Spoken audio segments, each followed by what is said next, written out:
Bonjour et bienvenue sur GCN en français. On se retrouve à Florence où le Tour de France s'élance pour 3 semaines de folie et je suis impatient de vous présenter la nouvelle pépite, ce bijou de la marque Villiers, le Supersonica SLR, le nouveau vélo de chrono de Stefan Küng, coureur et leader de la Groupama FDJ.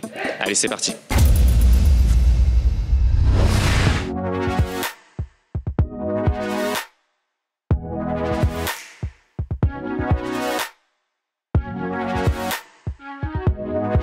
Ce Supersonica SLR de Villiers est le vélo de tous les records. En effet, le premier coup de crayon date de septembre dernier. Il aura fallu seulement 9 mois pour sortir un vélo splendide. 2 prototypes, 50 kg d'impression 3D, 50 heures de simulation sur ordinateur, une trentaine d'heures de soufflerie et des heures qu'on ne compte plus sur la piste pour développer ce vélo 16% plus rapide que son prédécesseur, mais surtout, selon les dires des ingénieurs en charge du projet, le vélo le plus rapide du peloton, rien que ça. Vous pouvez également remarquer, comme toujours, cette splendide peinture. Villiers nous a habitués à des peintures spectaculaires et c'est le cas. On retrouve ici les formes du vent et bien sûr le nom du coureur suisse Stefan Küng qui pour l'instant est le seul à avoir le privilège de rouler sur ce vélo incroyable. Ce vélo est équipé 100% en Shimano Dura-Ace, évidemment, de la chaîne à l'ensemble de la transmission avec une cassette en 11-34 et un monoplateau de 60 dents. Peut-être que ça va changer, mais en tout cas, c'est ce qui est monté là. Il me semble que c'est de la marque Pyramide, même si évidemment, c'est caché pour ne pas trahir le sponsor. Capteur de puissance, mise à jour, c'est-à-dire avec une puissance plus fiable et des manivelles de 172,5. Pédale Dura-Ace, bien évidemment, avec axe normal et chain catcher de la marque Volstus. La roue pleine est fournie par Shimano, ça ressemble étrangement à une Roval, mais elle est fournie par Shimano, avec des pneus Grand Prix 5000 TT TR, donc montés en tubeless de 28 mm de section à l'avant et à l'arrière. La patte de derrière avant est enlevable à l'envie, on voit ici qu'il y a écrit 56-63, donc on peut la changer selon le développement qu'on veut mettre, et si on veut ou pas, mettre une patte anti-déraillement ou un derrière avant. On peut remarquer ici aussi cette incroyable porte-bidon, sans doute plus pratique pour l'aéro que pour boire en course, mais à 60 à l'heure, comme l'a dit le mécano, on n'a pas vraiment le temps de boire. Sur l'arrière du vélo, on retrouve cet énorme travail aérodynamique avec une forme de haubans pensée pour l'intégration de la cassette et une tige de selle intégrée. Évidemment, il y aura des spacers pour pouvoir régler au millimètre la hauteur une fois qu'on l'aura coupé. Et on remarque aussi ici cette incroyable plage de réglage pour le recul de la selle. Cette selle est une Prologo dimension tri spécifique évidemment au contre-la-montre.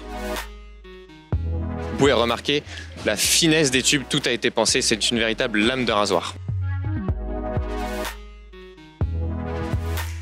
On passe à l'avant de ce vélo, un énorme travail a été réalisé sur la fourche. Vous pouvez voir à quel point elle est large, mais aussi sa forme.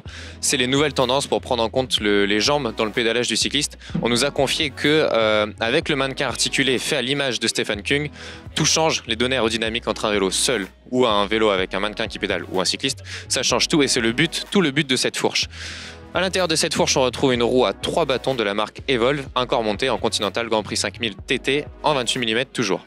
Nous retrouvons un disque de 160 à l'avant, 140 à l'arrière, un choix classique qu'on retrouve très souvent sur les vélos et il faut ça pour stopper le mastodon suisse quand il est lancé à pleine vitesse. Un autre point particulièrement impressionnant de ce vélo, c'est ce cintre. C'est un cintre custom réalisé par Villiers qui sera disponible à la vente. C'est-à-dire que quand vous achetez le vélo, vous pouvez prendre l'option avec cintre custom et vous aurez droit au même traitement que Stefan, c'est-à-dire une visualisation 3D de vos avant-bras, le conseil des ingénieurs et ce cintre en 2 parties, donc la partie carbone ici et ensuite une prise en main personnalisée imprimée en 3D.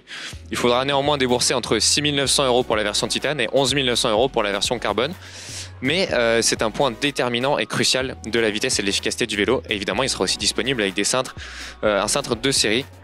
Vous pouvez voir ici donc l'intégration parfaite des avant-bras, mais aussi tous les petits détails, c'est-à-dire le support de compteur, l'intégration ici des passages de vitesse pour tomber pile sur le doigt que Stéphane a décidé. La base bar, elle, fait 38 cm, donc plutôt étroit pour les épaules du Golgot suisse, avec encore une fois des petites pièces en 3D et cette magnifique déco réalisée par Villiers. Passons maintenant aux chiffres et aux cotes. La hauteur de selle pour le coureur d'1,94 m est de 83,65 mm, c'est particulièrement précis. La longueur entre l'axe du boîtier de pédalier et le bout de prolongateur est de 80,3 mm. Il a le droit car c'est un coureur de catégorie 3, c'est-à-dire très grand, donc il a le droit d'aller un petit peu plus loin que les autres. Son recul de selle est de 5,2 cm, quelque chose de très classique. On va maintenant peser ce vélo. De l'aveu même des développeurs, le poids n'a pas été une priorité. On retrouve un vélo de 9,4 kg, ce qui est un chiffre habituel pour les vélos de contre-la-montre. Rien de surprenant même si ça peut paraître lourd au premier abord. N'oublions pas également que c'est la plus grande taille. Ce vélo est déjà disponible à la vente, il vous faudra compter entre 9 000 € pour le kit 4 et 34 000 € pour la version Endurace avec Sound Custom, roue pleine, prête à rouler. C'est le prix qu'il en faut pour rouler avec le vélo le plus rapide du peloton. J'espère que ça vous a plu et que vous allez suivre avec attention Stephen Kung sur cette nouvelle machine de guerre lors des 2 contre-la-montre du Tour de France. En attendant, à très vite sur GCN en français.